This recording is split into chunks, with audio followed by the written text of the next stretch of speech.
Oke, kita masuk ke pengenalan komputer. Di dalam komputer terdapat 3 komponen utama yang membangun, yaitu komponen input, output, dan proses. Input adalah alat yang digunakan untuk memasukkan data program yang akan diproses di dalam komputer. Contohnya yaitu keyboard. Keyboard ini berfungsi untuk memasukkan data berupa teks atau angka ke dalam pengolah kata. Yang kedua, fingerprint. Fingerprint ini berfungsi untuk mengamankan dan sebagai media verifikasi. Yang ketiga, scan barcode. Scan barcode ini berfungsi untuk mendeteksi barcode pada sebuah barang. Yang keempat, mouse. Mouse ini berfungsi untuk menggerakkan kursor yang ada pada monitor dengan tujuan memilih objek dan mengeksekusi suatu program. Yang kelima adalah keypad. Keypad ini berfungsi untuk memberikan inputan berupa angka dan operator matematika. Yang keenam, modem. Modem ini berfungsi untuk menyambungkan komputer atau perangkat ke internet. Selanjutnya yaitu scanner. Scanner ini berfungsi sebagai pengganda berkas untuk kemudian dikonversi dan disimpan dalam bentuk digital. Dan yang terakhir yaitu webcam. Webcam ini berfungsi untuk mengambil video, gambar, atau foto dengan memanfaatkan cahaya yang ada. Selanjutnya yaitu komponen output. Komponen output adalah piranti pada komputer yang dapat menghasilkan atau menampilkan data keluaran. Contoh perangkatnya yaitu port VGA eksternal. Jadi port VGA eksternal ini berfungsi untuk memilih tampilan dari beberapa sumber video dengan input maupun output. Yang kedua, router. Router ini berfungsi untuk mengirimkan paket data melalui jaringan dari lokasi tertentu ke lokasi lainnya. Yang ketiga adalah kabel tester. Kabel tester ini berfungsi untuk mengetahui apakah kabel ada yang putus atau ada konektor yang tidak terpasang dengan baik. Yang selanjutnya adalah monitor. Monitor ini berfungsi sebagai media output data berupa grafis atau gambar. Yang terakhir yaitu speaker. Speaker ini berfungsi untuk mengubah gelombang elektrik atau listrik menjadi audio atau gelombang suara. Selanjutnya itu komponen proses.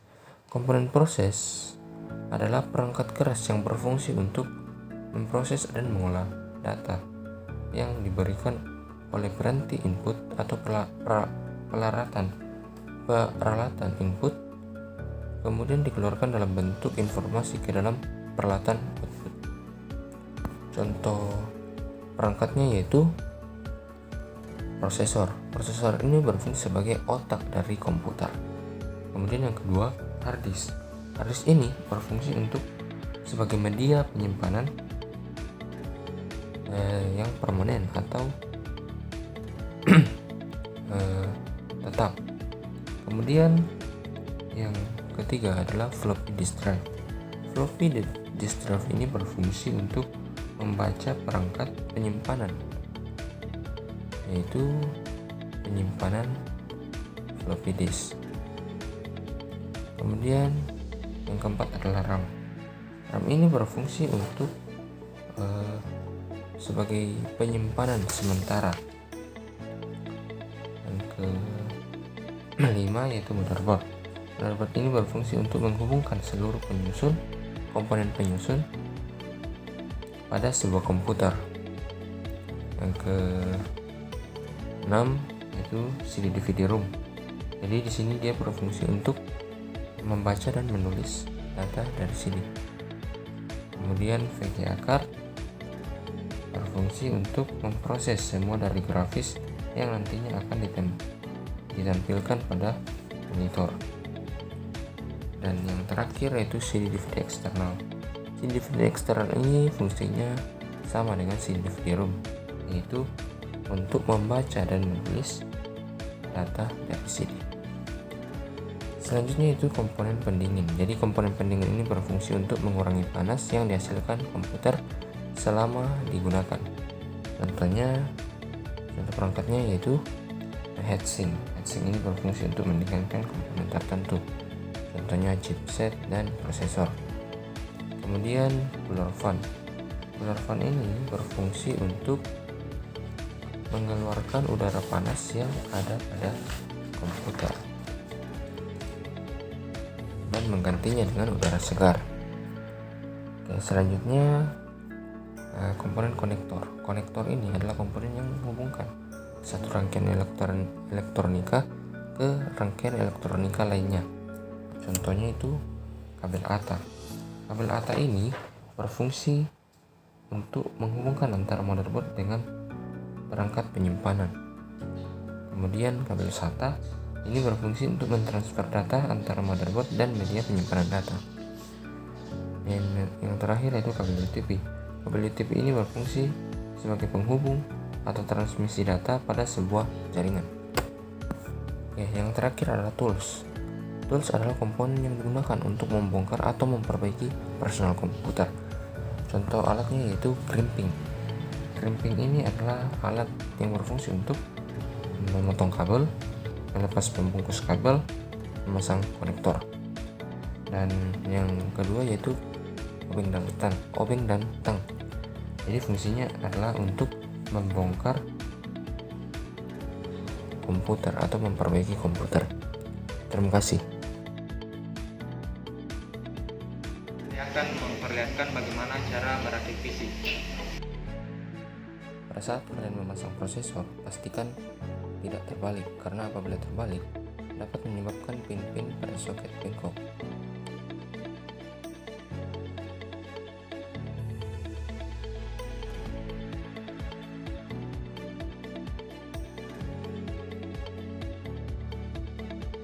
Pasang heatsink dan kipas. Jangan terburu-buru saat memasang heatsink dan kipas karena dapat merusak bagian heatsink, dan pastikan terpasang dengan rapat.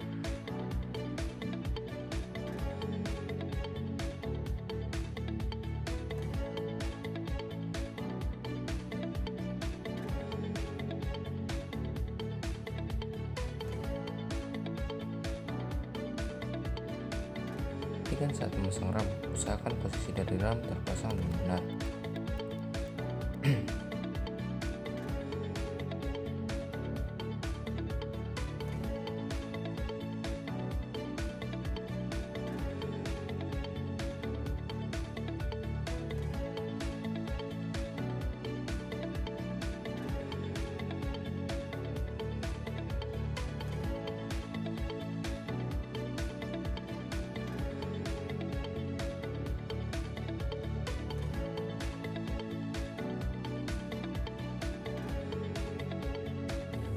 Jangan lupa memasang baut dudukan pada saat memasang motherboard, karena apabila tidak memasang dapat menyebabkan motherboard korslet.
Pastikan power supply dalam keadaan mati saat pemasangan.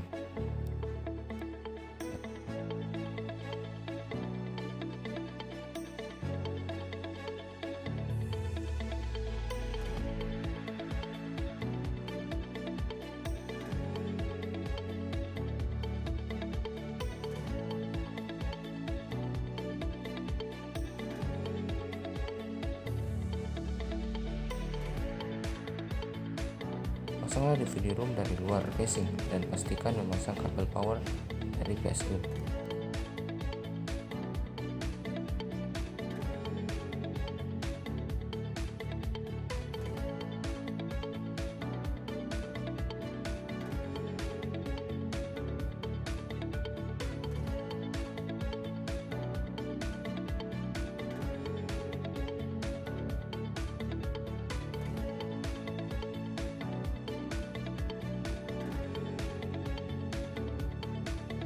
Perhatikan pemasangan kabel agar tidak terjadi korslet.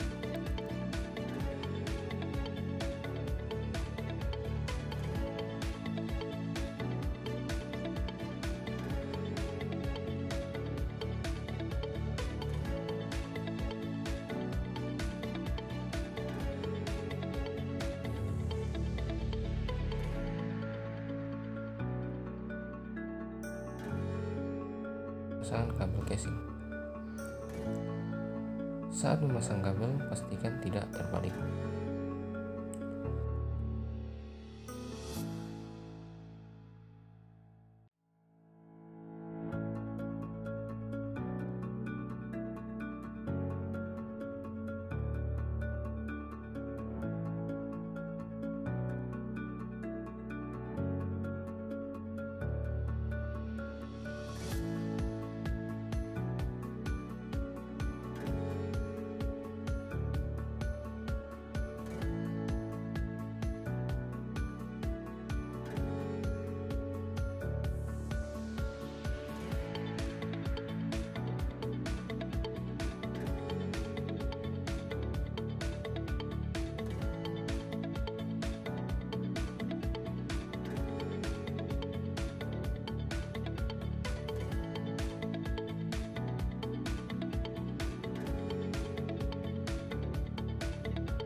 Pemasangan hard disk.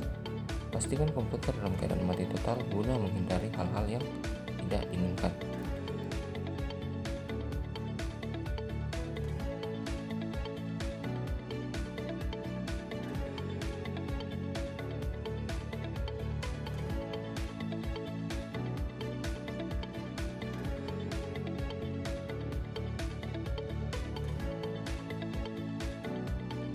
Pasanglah DVD ROM dari luar casing dan pastikan memasang kabel power dari PSU.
Oke, sekarang kita sudah masuk ke menu BIOS pada laptop yang akan kita install.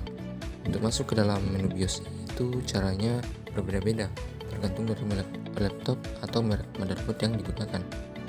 Tetapi di sini kita masuk di menu BIOS tujuan sama, yaitu kita akan mengatur boot priority agar kita bisa booting dari flash disk bootable Windows 10 yang telah dibuat. Untuk mengatur boot priority, silakan Anda cari menu boot pada BIOS. Di sini kita tinggal masuk ke menu BIOS, kemudian pada boot option yang nomor pertama kita enter. Setelah itu cari flash disk yang digunakan. Untuk bootable di sini saya menggunakan flash disk merek SanDisk. Jadi kita bisa memilih SanDisk. Dan di sini kita bisa lihat ada dua SanDisk. Yang pertama UEFI SanDisk dan yang kedua SanDisk saja. Jika partition install dari hard disk atau SSD yang kalian install Windows 10 ini adalah GPT, berarti kalian pilih UEFI. Tetapi jika partition install dari hard disk atau SSD yang kalian gunakan adalah MBR, kalian pilih SanDisk saja. Karena partition install dari hard disk yang kita gunakan untuk menginstal kali ini adalah GPT, maka kita pilih UEFI SanDisk. Kemudian kita tinggal enter. Setelah itu simpan settingan BIOS dengan menekan tombol F10, kemudian pilih yes.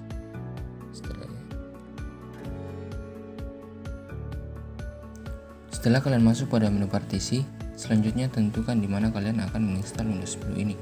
Pastikan kalian menginstalnya di local disk C. Lalu bagaimana kita tahu penyimpanan local disk C pada menu ini? Caranya kalian lihat pada Windows Explorer, kemudian kalian lihat berapa kapasitas dari local disk C tersebut. Setelah itu kalian tinggal cari kapasitas yang sama pada partisi mana.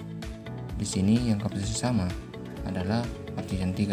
Jadi ini adalah local disk C kita. Di sini kalian jangan sampai salah pilih karena kita akan memformat local disk C kita. Jadi kalau misalnya kalian salah pilih local disk D atau E, maka file kalian yang ada pada disk tersebut akan hilang. Jadi pastikan kalian benar-benar memilih local disk C kalian. Setelah itu kalian tinggal klik format, lalu kalian pilih OK. Kemudian setelah proses formatnya selesai, kalian bisa langsung next, maka proses instalasinya akan segera dimulai.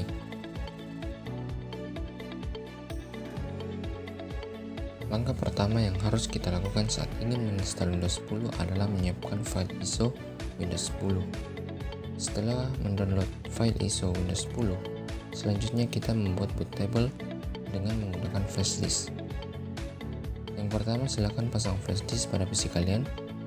Kemudian kita juga membutuhkan aplikasi yang bernama Rufus. Kalian bisa download aplikasi tersebut pada web resminya. Ini merupakan tampilan dari aplikasi Rufusnya. Kemudian pada device ini akan terdeteksi secara otomatis ketika kalian memasang flash disk ke PC kalian. Kemudian pada image option biarkan standard Windows installation. Lalu pada partition scheme di sini harus disesuaikan dengan SSD atau hard disk yang akan kita install. Cara untuk cek partition scheme atau partition style-nya, masuk ke Windows Explorer, kemudian klik kanan pada disk PC, lalu pilih manage. Setelah itu kalian pilih disk management. Lalu cari flash disk atau SSD yang akan kita install Windows 10. Misalnya akan diinstal di disk 1. Klik kanan di sini lalu pilih property, setelah itu pilih volume. Kemudian kalian dapat lihat pada partition style, jika tulisan di sini adalah GPT, maka aplikasi Rufus harus kalian ganti atau pilih GPT. Tetapi jika tulisannya di sini adalah MBR, maka pada Rufus pilih MBR. Karena jika tidak sesuai, maka nanti pada saat kalian akan menginstal Windows 10, nanti tidak akan bisa di next seperti ini. Jadi pastikan memilih partition style yang sesuai dengan hard disk atau SSD. Karena pada partition style dari hard disk yang kita gunakan adalah GPT, maka pada Rufus kita pilih GPT.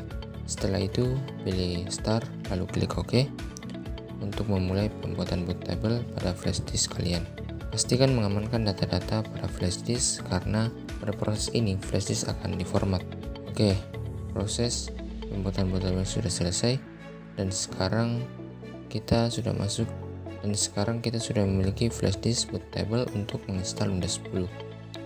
Setelah itu pasang flash disk pada PC atau laptop yang akan kita install Windows 10, kemudian nyalakan atau restart dan masuk kemudian mode BIOS.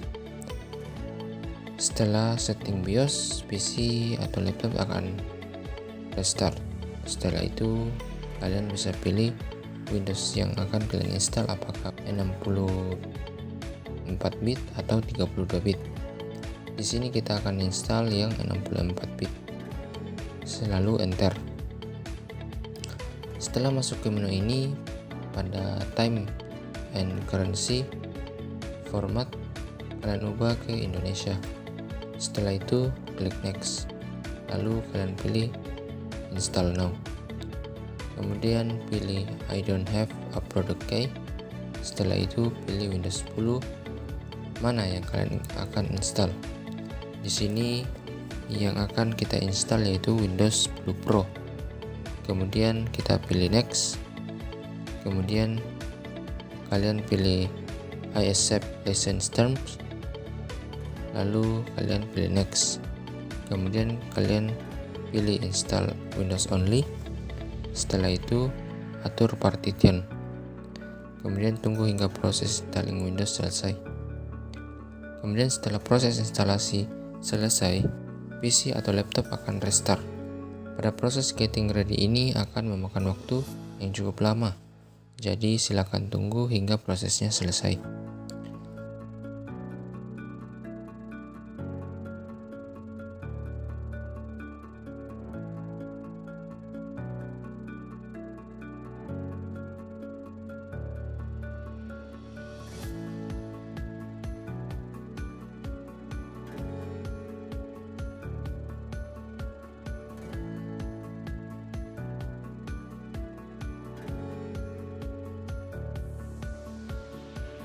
Setelah masuk pada menu ini, kalian bisa pilih yes.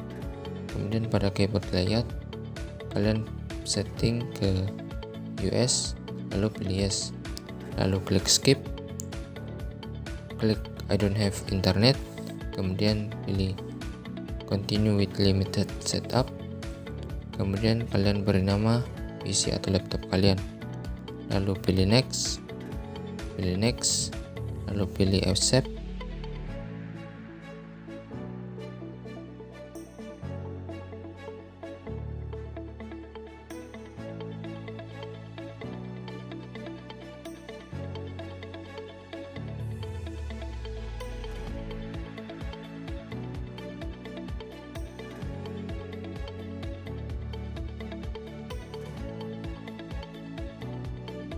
Dan proses instalasi selesai.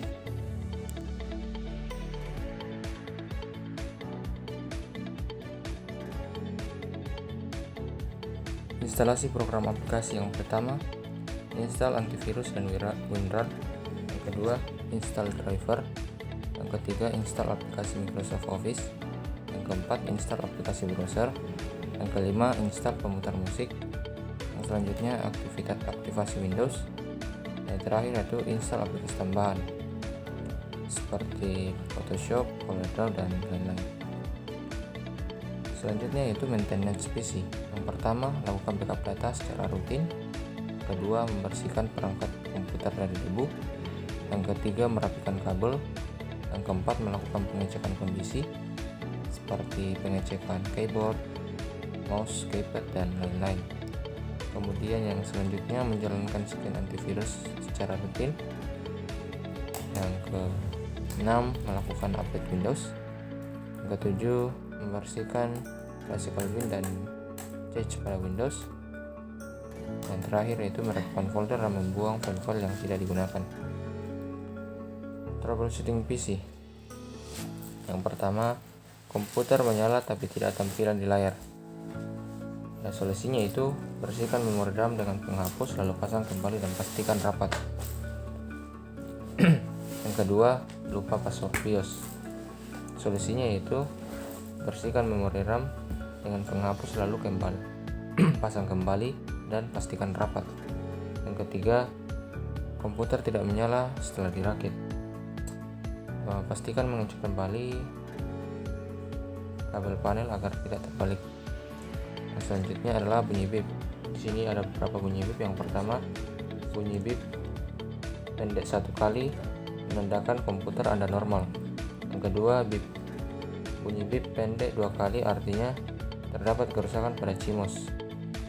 Yang ketiga, bunyi bip panjang 1 kali dan bunyi bip pendek 1 kali artinya kesalahan atau kerusakan pada memori RAM.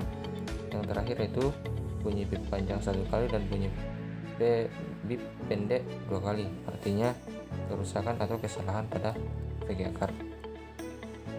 Terima kasih.